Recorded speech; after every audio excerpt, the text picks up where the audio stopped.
శుక్రవారం మొహమ్మద్ ప్రవక్త జన్మదినాన్ని పురస్కరించుకుని నెల్లూరులో జరగబోవు శాంతియుత ర్యాలీపై నెల్లూరు నగరంలోని కోటమిట్టలలోని గల యూసిఫియా మసీదు నందు మత పెద్దలతో ఏపీ వక్ఫ్ board chairman Nellore parliament TDP అధ్యక్షుడు అబ్దుల్ అజీజ్ సమీక్షించారు.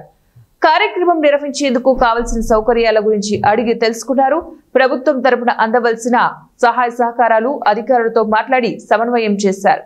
అలాగే వారికి కావాల్సిన ఇతర సౌకర్యాల కోసం వ్యక్తిగతంగా సహాయం చేశారు. సమీక్ష అనంతరం మీడియా సమావేశం నిర్వహించారు. ఈ సందర్భంగా అబ్దుల్ అజీజ్ మాట్లాడుతూ గత 15 ఏళ్లుగా మహమ్మద్ ప్రవక్త జన్మదినాన్ని పురస్కరించుకుని యావత్ ప్రపంచం పండుగ జరుపుకుంటున్నారని అన్నారు. ప్రవక్త జీవితం శాంతి, కారుణ్యం, దానం, సమానత్వం సమాజంలో మార్పుతోనే సాగిందని అన్నారు. జన్మదినాన్ని పురస్కరించుకొని యావత్ ప్రపంచం ఈ ప్రపంచంలో ప్రతి దగ్గర ఒక పండగగా చేసుకోవడం ఈ 1500 సంవత్సరాల నుంచి జరుగుతూనే ఉంది. మరి మహాప్రవక్త ఒక కులానికో, ఒక మతానికో, ఒక ప్రాంతానికో కాదు. ఎలాగైతే సృష్టికర్త ఒక్కడే, భగవంతుడు ఒక్కడే, అలాగా ప్రవక్త కానీ యావత్ మానవుల కోసం వచ్చింది. ముహమ్మద్ సల్లల్లాహు అలైహి వసల్లం ప్రవక్త గారి యొక్క జీవితం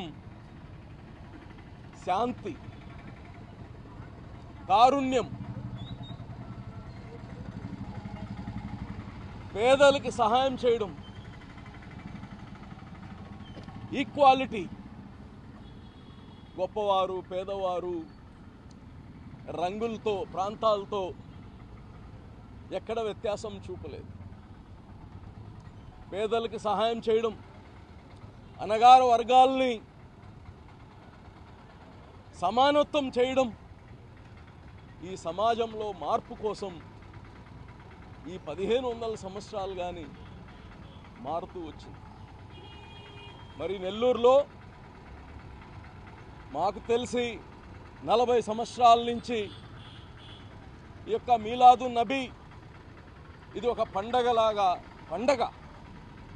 నెల్లూరులో ఎప్పుడు కానీ ఇక్కడ యూసిఫియా మస్జిద్ ఏదైతే కోటమిట్ట ప్రాంతం నుంచి ఒక పొజిషన్ అందరూ ఒక పండగ వాతావరణంలో చేసుకోవడం జరిగింది. చాలా శాంతియుతంగా.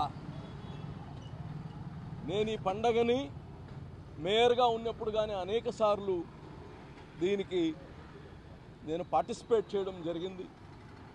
మరి ఇప్పుడు కానీ ఈ పండగ, ఈ పొజిషన్ శాంతియుతంగా జరగాలి, అందరూ దీంట్లో భాగస్వామ్యం కావాలి. మతాలు, కులాలు ఇవన్నీ పక్కన పెట్టి ఒక పండగ వాతావరణం, ఒక మహాప్రవక్త యొక్క జన్మదినం మనం అందరం